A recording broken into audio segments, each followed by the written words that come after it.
리바이블에 오신 여러분을 주님의 이름으로 사랑하고 축복합니다. 우리가 지난주부터 마가복음을 보고 있습니다. 자, 마가복음이라고 하는 것은 아주 특별한 상황에서 기록된 책이다라고 말씀을 드렸어요. 다른 성경도 마찬가지죠. 특별한 상황에서 기록된, 환경 가운데 기록된 성경. 주님께서 우리의 환경 가운데 오셔서 환경 가운데 말씀하시듯이 여러분 한 사람 한 사람의 환경이 다 다르죠?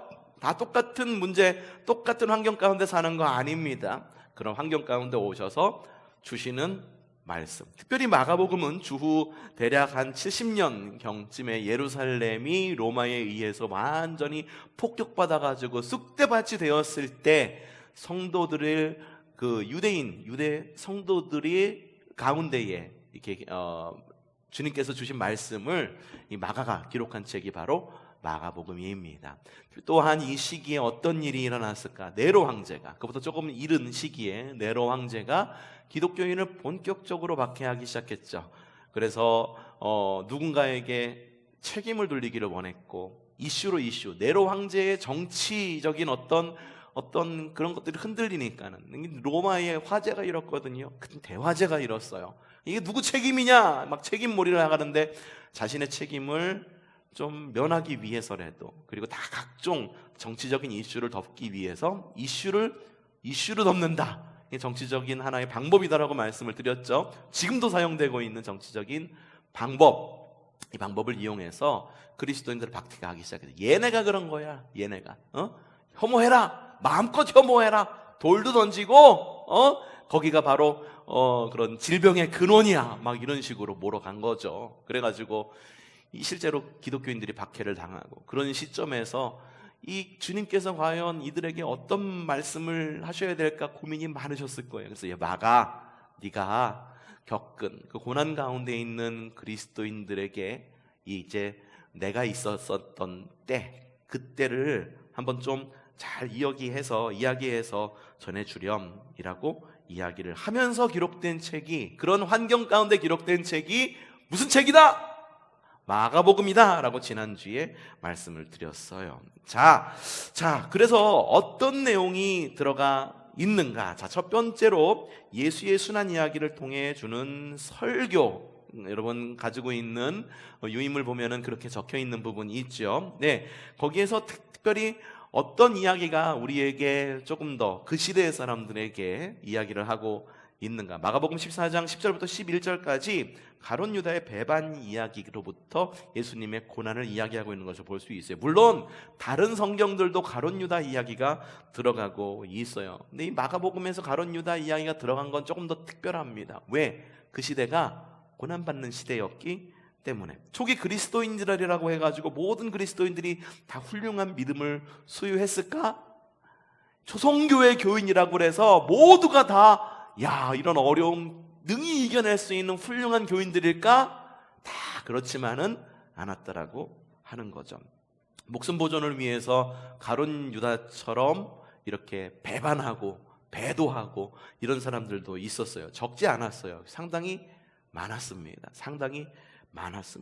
그래도 배반, 배도, 기독교를 부인하고 예수님을 부인하는 것이 아닐지라도 이 주님이라고 하지 마라. 단지 한마디만 하면 너 살려줄게 라고 말할 때에 이런 유혹을 받는 사람들도 굉장히 많았어요. 그래서 가룟 유다 이야기를 통해서 가룟 유다의 길을 따라가지 않기를 좀 각성시켜주는 의미에서의 마가복음에서는 그렇게 가룟 유다 이야기가 그런 작용을 하고 있다라고 하는 거죠.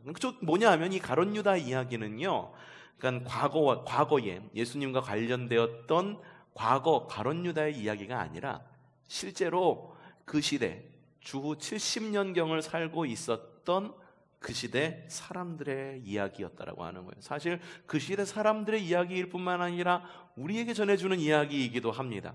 그 시대처럼 우리가 막 예수님 한번 부인하면은 사자굴에 넣을 거야, 아니면은 십자가형을 처할 거야 라고 이야기하진 않아요. 오히려 훨씬 더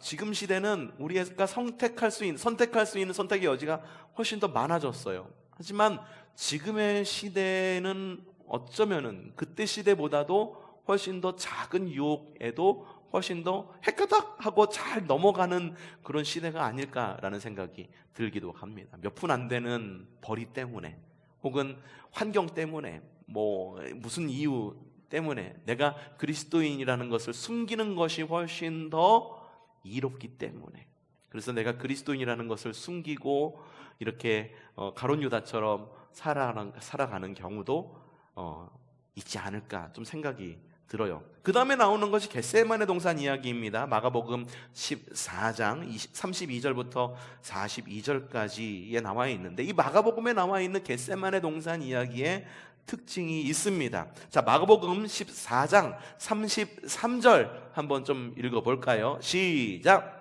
베드로와 야고보와 요한을 데리고 가셨다. 예수께서는 매우 놀라며 괴로워하기 시작하셨다. 자, 이 겟세마네 동산의 이야기는 주인공이 누굴까? 예수님처럼 보이죠. 하지만 이 마가복음에 나와 있는 겟세마네 동산의 이야기에는 함께했던 제자들에게도 포커스가 함께 비추어집니다. 그래서 누가 함께 올라가고 있었는지, 그리고 제자들이 무엇을 하고 있는지. 자, 제자들은 뭘 하고 있었을까? 41절 말씀 시작. 예수께서 세 번째 와서 그들에게 말씀하셨다. 남은 시간을 자고 쉬어라. 그 정도면 넉넉하다. 때가 왔다. 보아라. 인자는 죄인들의 손에 넘어간다. 제자들이 뭐 하고 있었어요? 자고 있었던 거예요. 쿨쿨 자고 있었다라고 하는 거죠. 여러분, 어떤 교훈이 느껴지나요? 로마의 박해에 직면한 초기 그리스도인들에게 이제 십자가의 고난에 직면한 예수님의 모습을 보여주면서 잠들어 있지 마. 예수님처럼 기도함으로 위기를 당당히 헤쳐나가. 이거를 좀 보여주고 있는 것 같지 않습니까? 그 시대의 제자들 잠들어 있었어. 예수님께서 십자가를 지시는데 잠들어 있었대. 이제는 그 십자가가 실제로 우리 가운데 있는 거야. 잠들지 마. 깨어. 라고 이야기를 하는 거죠. 옛날에 어떤 영화에 그런 게 있었었는데 그 영화가 뭔지 모르겠어요. 막 엄마하고 아이하고 눈밭을 막 가고 있었는데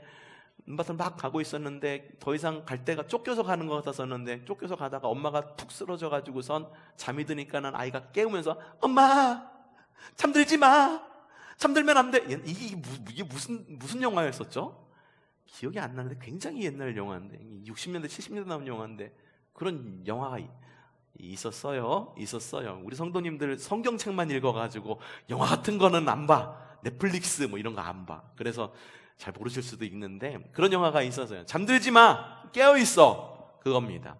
안 잠들면 죽어. 그러니 깨어 있자라고 이야기를 하는 거예요. 그리고 나와 있는 것이 베드로가 예수님을 부인한 이야기도 함께 나오는데, 마가복음 14장 54절, 66장 72절, 우리가 너무 잘 알고 있는 이야기죠. 이게 뭐냐 하면 정체성에 관한 이야기입니다. 초기 그리스도인들 가운데에 나는 누구인가 라고 하는 정체성에 대한 질문을 받는 사람들도 있었습니다. 어떤 이들은 베드로처럼 살아남기 위해 가지고 베드로와 같이 3번 부인, 4번 부인, 5번 부인, 세 번째 부인, 4번째 부인, 5번째 부인이 아니라 3번 부인, 4번 부인, 5번 부인 하는 사람들도 실제로 있었다라고 하는 거죠. 그런 상황 속에서 마가는 좀 어떤 이야기를 하고 싶었을까요? 마가복음의 이 이야기, 이 베드로가 3번 부인하는 이 이야기의 전개가 좀 다른 성경에서 독특합니다. 제일 먼저 어떤 이야기가 나오느냐, 이런 이야기가 나와요. 54절에, 14장 54절에 이렇게 적혀 있어요. 읽어보죠. 베드로는 멀찍이 떨어져 예수를 따라 대제사장의 집 안마당까지 들어갔다. 그는 하인들과 함께 앉아 불을 쬐고 있었다. 그리고 14장 54절을 넘어서 14장 71절에 뭐라고 적혀 있냐, 읽어보죠. 그러나 베드로는 저주하고 맹세하여 말하였다. 나는 당신들이 말하는 그 사람을 알지 못하오 라고 이야기를 하고 있어요. 우리 보통 이거 한 이야기로 보잖아요. 하나의 이야기로 보죠. 베드로가 대제사장의 앞마당까지 들어갔는데 여종 하나가 와가지고 너 걔 아니야 라고 물어보니까는 아니야 라고 부인했다라고 한 이야기로 읽습니다. 베드로의 한 이야기로 읽어요. 그래서 베드로만 등장하는 줄로 아는데 마가복음에는 그 두 구절 사이 14장 54절과 14장 71절 사이에 61절과 62절에 뭐라고 적혀있냐 읽어보죠. 시작. 그대는 말씀하셨다. 내가 바로 그요 라고 대답하시는 거예요. 그러니까 베드로 이야기 사이에 샌드위치 가운데에 생크림이 들어가 있는데 그 생크림이 바로 예수님에 대한 이야기예요. 베드로가 처음에 대제사장의 그 뜰 안으로 마당 안으로 들어가죠. 그리고 뛰어넘어가지고 나 그거 아니야 라고 얘기하는데 그 사이에 예수님은 뭐라고 말씀하시느냐 내가 바로 그다 라고 얘기를 하는 거죠. 이 정체성의 이야기 속에서 예수님과 베드로의 이야기가 아주 대조적으로 보여지고 있는 것을 볼 수가 있죠. 베드로는 뭐라고 이야기해요? 아니야, 나는 그의 제자가 아니야.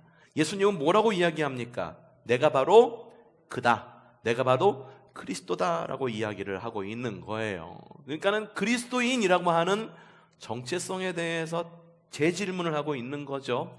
이단들이 자기의 신분을 속여요. 신천지 잘 속이죠. 하나님의 교회 잘 속이죠. 누군가가 여러분에게 와가지고서 무슨 좋은 이야기 들으실래요? 라고 말하면서도 속입니다. 그리스도인임을 속여요. 여러분, 우리가 그리스도인이라고 하는 것은 속이거나 숨기는 것이 아니라 자랑스러운 우리의 정체성이에요. 어디 나가셔서 그리스도인임을 굳이 숨기지 마십시오. 그것이 여러분에게 좀 불이익이 당할 것 같은 그런 느낌을 받기 때문에 그 정체성을 좀 숨기는 경우가 종종 있죠. 처음에 목회할 때 우리가 가정을 이루고선 처음으로 처음으로 구입했던 자동차가 조그만 준중형 세단이었었어요. 그런데 갑자기 목회를 나가게 된 거예요. 그래서 이거 어떻게 하나 하다가 이제 목회를 나가게 되면은 이제 거기가 미자립 교회였었으니까 자립되지 않는 교회였으니까는 재정이 이제 그 준중형 자동차를 살 수 있을 만한 그런 환경이 안 되잖아요. 그래서 이게 할부를 갖다가 2개월인가 3개월밖에 안 부은 차인데 이걸 갖다가 팔게 되었어요. 얼마나 속상하던지. 처음으로 산 새 차인데 이게 검정색 라세티라고 하는, 지금 차는 뭐죠? 라세티가 아니라 뭐라고 그러지? 크루즈라고 하는 그 차를 팔게 됐어요. 속이 얼마나 아프던지. 그래서 이 자동차 매매센터에 가가지고선 이 차를 맡기고 그리고 헌 차를 승합차로 바꿔가지고선 오고 있는 거예요. 그래서 그 차를 새 차니까는 3개월밖에 안 된 차니까는 차값의 많은 부분을 거기서 쳐줘가지고선 우리가 좀 많이 갚고 조금만 남겨놓고 다 받지는 못하잖아요. 어쨌든 이게 중고차니까 2달을 탔든 3달을 탔든 중고차는 중고차니까. 그래갖고선 헌 오래된 승합차 하나를 갖다가 가지고 오는데, 이 승합차가 어찌나 낡았는지 타이어 갈 돈도 없는 거예요. 그래 보니까 타이어가 맨질맨질해. 이거 맨질맨질한데 어떻게 해요? 하니까 요 옆에 가면은 타이어 리폼해 주는 데가 있대. 가보니까는 타이어 리폼해 주는 게 뭐냐 하면은 타이어를 다 떼가지고서 맨질맨질한 그 타이어 거에다가 그 맨질맨질한 거 위에다가 이렇게 카빙을 하는 거예요. 이렇게 다시 이게 홈을 다시 파는 거예요. 지금 생각하면 얼마나 위험한 거예요. 그렇죠? 이 타이어도 얇아지고 그러니까는. 그렇게선 덜덜덜덜 끌고 오는데, 이게 오래된 차를 가지고선 그 유리창하고 유리창 사이에서 그 찬바람이 휘잉휘잉하고 막 들어오는데 얼마나 속상한지 모르겠어요. 그래도 교회 차다 보니까는 교회 이름을 적어야 될 거 아니에요. 그래도 우리 교회인데, 처음 목회지인데 교회 이름을 딱 적었어요. 청주에 있는 무슨 교회라고, 무슨 교회라고 이름을 딱 적었어요. 그리고선 그 차 끌고선 좀 많이도 다녔는데 어느 날인가 청주에 있는 무심천이라는 데가 있거든요. 우리 한탄강 가까운 것처럼 거긴 이름이 무심천이에요. 약간 불교 냄새 나죠? 말 그대로 없을무 마음심자예요. 마음이 없는 곳, 뭐 사라진 곳, 아무것도 없는 공허함을 뜻하는 불교 색채가 되게 강한 도시가 청주였었어요. 그래가지고 그곳에서 끌고 무심천에서 이 한상도를 타고 쭉 나와서 이제 본선으로 갈아타려고 그러는데, 이제 이 본선으로 갈아타려고 그러다가 이 차가 익숙하지 않으니까는 차가 오나 안 오나 보고서 이 액셀을 꽉 밟았는데 글쎄 앞차가 출발하지 않고 그대로 서 있었던 거예요. 그래서 앞차를 갖다가 꽝 하고 박아버리고 마는 거지. 아이고 큰일 났다. 이거 우리 보험료 내기도 바쁜데 내년부터 또 할증되면은 이거 어떡하나 걱정하면서 내린 거야. 그 아저씨도 내리더라고.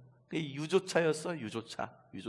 그래가지고 야 뒤가 망가진 걸 보고선 야 이거 어떡하나 하고선 아유 죄송합니다. 이게 옆에 보느냐고 앞에를 못 봤네요 라고 이야기를 하는 거예요. 그래서 그분이 우리 차를 갖다가 삥 한번 둘러보는 거예요. 그래서 교회 차예요? 목사님이에요? 아니 목사님은 아니고 목사는 아니고 아직 전도사입니다. 그래요? 에휴 됐어요. 보아하니 차도 낡았고 그냥 가시오 이러는 거예요. 그래가지고 우리 차하고 앞에 고장난 것만 자차로 해가지고선 고치고, 당연히 은혜잖아요 사실. 그 상대방 차 해주려면은 렌트 해줘야 되지. 그것도 유조차예요. 유조차 그 렌트 어떻게 해줘요? 비싸잖아요. 해줘야지. 그 사람들 일 못하는 거, 뭐 차 고치는 거 어마어마하게 그렇게 힘든 상황이 이럴 수밖에 없었었는데, 우리 차에 뭐가 붙어 있었기 때문에, 교회 이름이 딱 붙어 있었기 때문에. 사실 교회 이름 붙이고 운전하는 거 여러분 쉽지 않습니다. 그냥 악의적으로 운전을 갖다가 교회 차에 하시는 분들도 종종 있어요. 근데 교회 차를 끌고 다니다 보면은 이게 이제 또 그 가운데 또 은혜가 있는 경우도 종종 있어요. 교회 차가 이렇게 깜빡이 끄고서 이렇게 가려고 그러면은 뒤에서 이렇게 가라고 손짓을 합니다. 그럼 뭐예요? 껴준다는 이야기죠. 그래서 깜빡이 딱딱 끼고선 뒷유리창 보면은 거기에 희미하게 보여요. 이렇게 십자가가 이렇게 룸미러에 이렇게 있는 거. 교회 찬 거 보고선 뭐 그러한 것들, 뭐 사고 났을 때 그런 것들. 여러분 그리스도인이라고 하는 것이 나에게 명찰이 되었을 때 그것이 나에게 불이익이 되는 경우도 분명히 있습니다. 하지만 이 마가복음 시대에 살던 사람들만큼의 불이익이겠습니까? 아니면은 저기 어디 이슬람 문화권에 살아가고 있는 그리스도인만큼의 불이익이겠습니까? 불이익 겪어봤자 얼마나 겪겠습니까? 더군다나 우리나라 뭐 예전만큼은 많이 그리스도인이 줄었다고 해가지고 예전에 25% 얘기하는데 지금 봤을 때는 15% 정도밖에 되지 않을 것 같아요. 2단까지 다 합쳐가지고 이렇게 적은 시대, 좀 있으면 우리나라가 선교를 받아야 되는 나라로 바뀌어요. 선교를 받아야 되는 나라. 그 전까지는 우리가 선교를 보내는 나라였잖아요. 그렇게 지금 굉장한 위기 가운데 있어요. 특별히 코로나 겪으면서 회복 안 되잖아요. 우리 교회도 회복 안 되죠. 다른 교회도 마찬가지. 회복이 안 돼요. 그러다 보니까는 그런 위기 가운데 있는데, 이런 위기에서 우리가 어떻게 살아남을 것인가? 그 전보다 훨씬 더 각박한 환경 속에서 살아갈지도 모르지만 그 가운데에서 있는 주님의 은혜도 분명히 있다라고 하는 거예요. 여러분 그리스도인인 것을 여러분 숨기지 마십시오. 불편하시죠? 어디 나갔는데 물건 갖가야 되는데 아이고 권사님 하고 누가 얘기하면은 물건 갖기도 사실 불편하잖아요. 그렇죠? 그렇잖아요.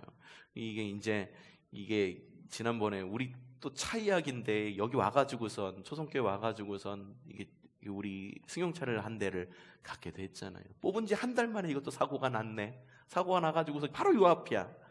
좀 있다가 사고가 딱 나가지고선 사고 정리를 하고 있는데, 문영민 성도가 지나가면서 목사님 이러면서 나한테 이야기를 하는데, 사고 처리하는데 제가 뭐 그 사고 처리 좀 더 이게 조금 더 받거나 뭐 이걸 원하는 건 아니었지만 어쨌든 더 사람들을 위하고 그래야 되는 상황에 놓이는 거잖아요.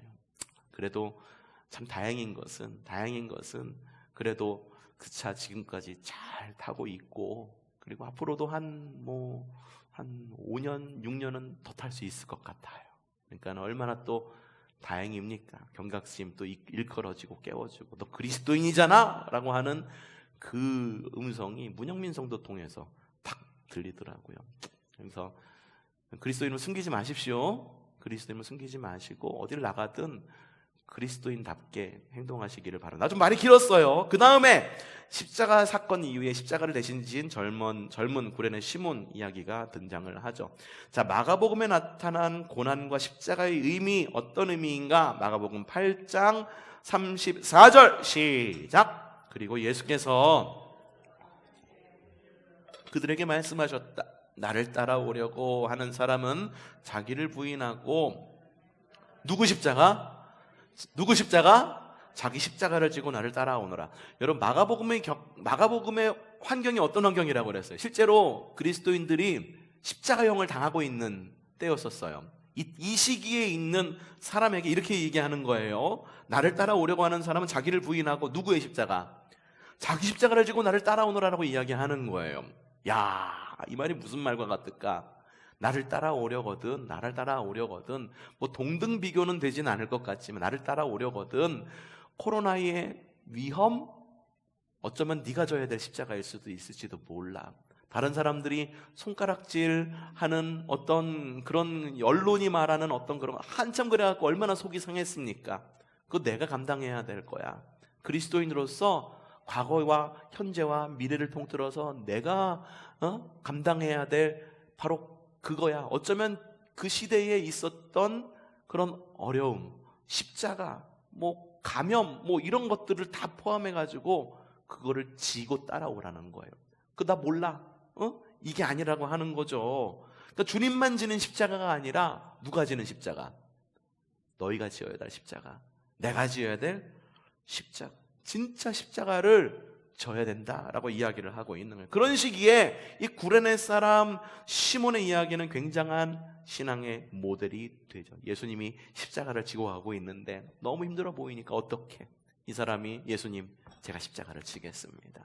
십자가를 예수님 대신해서 지고 그리고 주님을 따라가는 사람. 하지만 반전이 있습니다. 어떤 반전? 이 십자가형은 굉장히 수치스러운 거죠. 정치범, 사상범, 국가전복죄, 어쨌든 무엇인가를 갖다가 뒤집어 씌우는 억울한 상황 가운데에 십자가를 지은 그런 사람이 가족 가운데 있으면은 사람들이 어쩌면 손가락질 했을지 몰라. 쟤 이런 시기에 말이야, 이런 시기에 그랬다고? 그래서 되겠어? 손가락 쓸지도 모릅니다. 수치의 십자가였었어요. 창피한 십자가였었어요.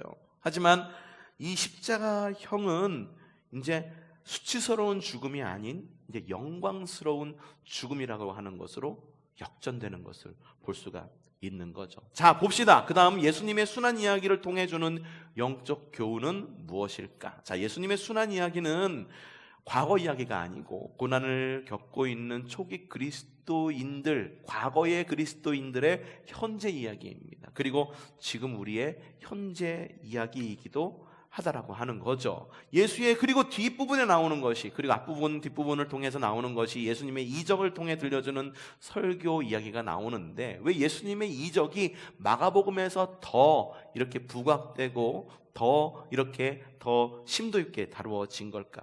당시에 초능력자, 전능자라고 여겨지는 딱 한 사람이 있었는데, 국가를 통틀어서 딱 한 명이 있었는데, 그게 누구냐 하면은 바로 로마 황제였었다라고 하는 거예요.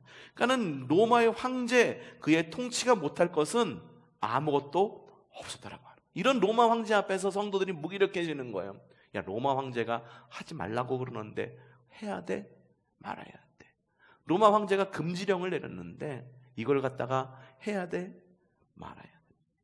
이런 상황 가운데 있는 성도들에게 어떤 위로와 힘을 줄 수가 있을까? 자, 마가가 예수님의 이적들에 많은 관심을 갖고 있는 이유는 그 능력이 황제의 능력인가? 예수님의 능력이기 때문이에요. 예수님의 능력. 유일한 초능력자, 뮤턴트, 그런 황제가 있다고 한다면 진짜 능력자가 있는데 그 진짜 능력자가 바로 예수님이시다. 그 황제의 능력을 압도할 만한 힘을 가진 것이 바로 예수님의 능력이다라는 걸 보여주기 위해서 마가는 이런 이렇게 이런 예수님의 이적 이야기를 더 잘 버무려서 다루고 있다라고 하는 거예요. 그래서 마가는 복음서 서두에 1장 7절부터 뭐 어떻게 이야기하고 시작하고 있느냐, 이렇게 이야기합니다. 시작. 그는 이렇게 선포하였다. 나보다 더 능력 있는 이가 내 뒤에 오십니다. 나는 몸을 굽혀서 그의 신발끈을 풀 자격조차 없습니다. 나보다 더 능력 있으신 분, 능력의 하나님, 능력의 예수 그리스도를 이야기를 하는 것. 모든 압제와 박해 가운데에서 그리스도인을 능히 구원하고도 남을 그런 능력이 있으신 분으로 예수님을 그리고 있는 것을 볼 수가 있죠. 대표적인 이야기 마가복음 4장 35절부터 41절, 어떤 이야기하는 광풍의 바다를 진정시킨 예수님의 이야기가 나옵니다. 자, 이 이야기는 모두 배에서 있었던 이야기입니다. 그리고 한번 제가 2번에 걸쳐가지고선 이 이야기를 설교로 풀어가지고선 주일날 한 적이 있어요. 어떤 이야기가 있느냐? 자, 마가복음에서의 이 배라고 하는 것은 제자들이 예수님과 떨어져 있는 어떤 그런 장소로 배가 기록이 됩니다. 초대교회의 배는 교회를 상징합니다. 그래서 교회, 그리고 그리스도의 성도들, 그리스도인들, 그리고 갈릴리 호수 가운데 있는 배, 그리고 예수님의 제자들. 자, 그러면 주후 70년경 마가복음이 쓰여지고 있는 이 시기에 성도들은 이 이야기를 어떻게 읽었을까? 자신들의 교회를 박해의 폭풍 가운데에서 구원해 주시는 예수님의 이야기를 이제로 들었을 수가 있었다라고 하는 거죠. 자, 제자들이 뭐라고 이야기합니까? 4장 38절 시작. 예수께서는 고물에서 베개를 계셨다. 제자들이 우리가 죽게 되었는데도 아무렇지도 않습니까? 라고 이야기를 해요. 선생님, 우리가 죽게 되었는지도 아무렇지도 않습니까? 하나님, 교회가 엉망이 되었어요. 엉망이 되었어요. 다들 이게 문제의 진원지래요. 그렇게 말하는데 우리가 다 죽게 되었는데 아무렇지도 않습니까? 이 제자들의 부르짖음이기도 했지만 초기 그리스도인들의 부르짖음이기도 했다라고 하는 거예요. 해결의 방법이 있습니다. 예수님이 어디 계십니까? 고물에서 주무시고 계세요. 그래서 예수님을 어떻게 하면 돼? 깨우면 돼요. 깨우기만 하는 거예요. 깨우기만 하는 거예요. 바로 주님은 제자들과 초기 그리스도인 그리고 우리를 구원하시기 때문에 충분히 능력 있으신 분이시다라고 하는 것을 이야기하고 있죠. 그리고 또 이야기가 나오는 게 무리를 걸어 제자들에게 오신 예수님의 이야기가 6장에 나오는데 그 사이에 거라사 귀신 들린 사람을 고쳐주신 이야기가 등장을 합니다. 곧 샌드위치처럼 5장 9절 읽어보죠. 시작. 예수께서 그에게 물으셨다. 네 이름이 무엇이냐? 그가 대답하였다. 군대입니다. 뭐라고요? 군대입니다. 우리의 수가 많기 때문에 붙여진 이름입니다. 자, 군대입니다. 이게 악한 영의 세력이 막 때로 몰려다니는 것의 상징으로 군대라고 이야기를 하고 있지만 실제로 그 시대의 사람들이 군대다 하면 누구를 떠올렸을까? 예? 대한민국 군인을 떠올렸을까요? 로마 군인을 떠올렸겠죠. 로마 군인을 떠올렸겠죠. 로마 군대를 떠올렸겠죠. 주님께서 로마 군대로부터 고통당하는 교회를 구원하실 것. 역시 능력의 주님에 대해 이야기를 하고 있는 거예요. 그리고 앞서 있었던 고물에서 주무시고 계셨던 예수님, 바로 배 위의 이야기 뒤에 이어서 또 어떤 이야기가 나오느냐? 6장 45절에 이런 이야기가 나옵니다. 6장 48절 시작.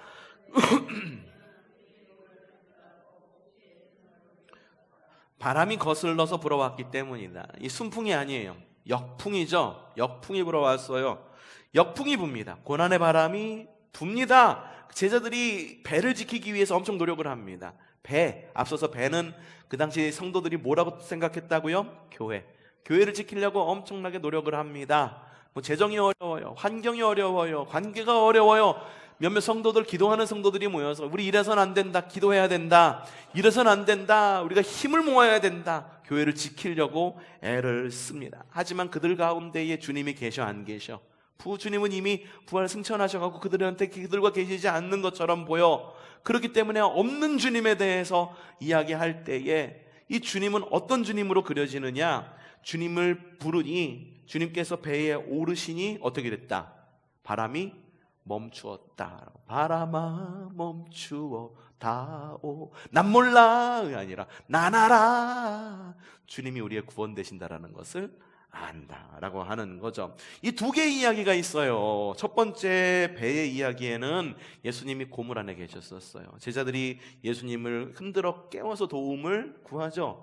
두 번째 이야기, 두 번째 배 이야기는 예수님이 배에 없으셨는데 제자들이 고통을 당하는 걸 보고 제자들의 가운데에 주님이 오셨던 것을 볼 수가 있어요. 주님의 도우심은요, 도우심을 우리가 요청할 때뿐만 아니라 주님께서 직접 우리의 고통을 보시고 우리에게 찾아오시기도 하신다라고 하는 거예요. 여러분, 어려움이 있으세요? 구하세요. 도움을 구하세요. 도움을 구하세요. 그리고 주님의 도우심이 있기를 기도하십시오. 우리가 구할 때 주님은 오셔서 우리를 구원하세요. 또한 여러분이 그리스도인으로서 받아야 할 고난이 있다고 한다면 능히 받으십시오. 받으십시오. 우리의 고통을 보시고 주님께서 오셔서 우리를 구원하십니다. 문제는 그거예요. 내가 그리스도인인데 그리스도인다운 방법으로 문제를 해결하려고 하는 것이 아니라 비그리스도인과 똑같은 방법으로 문제를 해결하려고 하는 방법, 거기서부터 우리에게 문제가 생기는 거예요. 그리스도인은 그리스도인답게 어떻게 하면 문제가 해결될 수 있을까 고민하고 주님께서 오셔서 구원하시기를 바라고 갈망하는 여러분 되시기를 바랍니다. 자, 마가복음은요, 이렇게 고통 가운데에 있는 그리스도인들을 위한 복음이다라고 말씀을 드렸어요. 그런데 이 복음이 그럴 자격이 있는 이유가 뭔지 아십니까? 모든 것이 마가복음이 이런 고통당하는 그리스도인들을 위한 복음이다라고 이야기했는데 이렇게 결말을 맺을 수 있는 이유가 마가복음 16장 6절에 보면 이렇게 나와 있습니다. 시작! 못 박히신 나사렛 사람 예수를 찾고 있지만 그는 살아나셨고 그는 여기에 계시지 않소. 보시오, 그를 안정했던 것이. 그는 살아나셨어. 이곳에 계시지 않아. 이곳에 계시지 않은 이유는 그 이유가 뭐야? 주님께서는 부활하셨기 때문이다. 지금 우리는 살아계신 하나님을 구합니다. 주님께서 오셔서 직접 관여하기를 원하셔. 하지만 주님이 이 자리에 계시지 않아. 마리아도 무덤에 갔을 때 그곳 가운데 주님이 계시지 않는 것을 보고 슬퍼했어.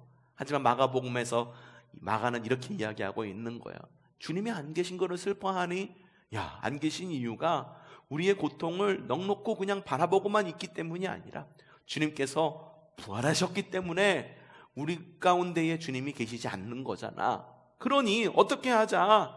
야, 지금 십자가에서 죽어가는 사람들이 많은 그런 그 시대에 예수님의 부활을 보여주면서 마가시대 성도들에게 죽음 너머에 있는 영광스러운 부활의 확신을 갖게 하기.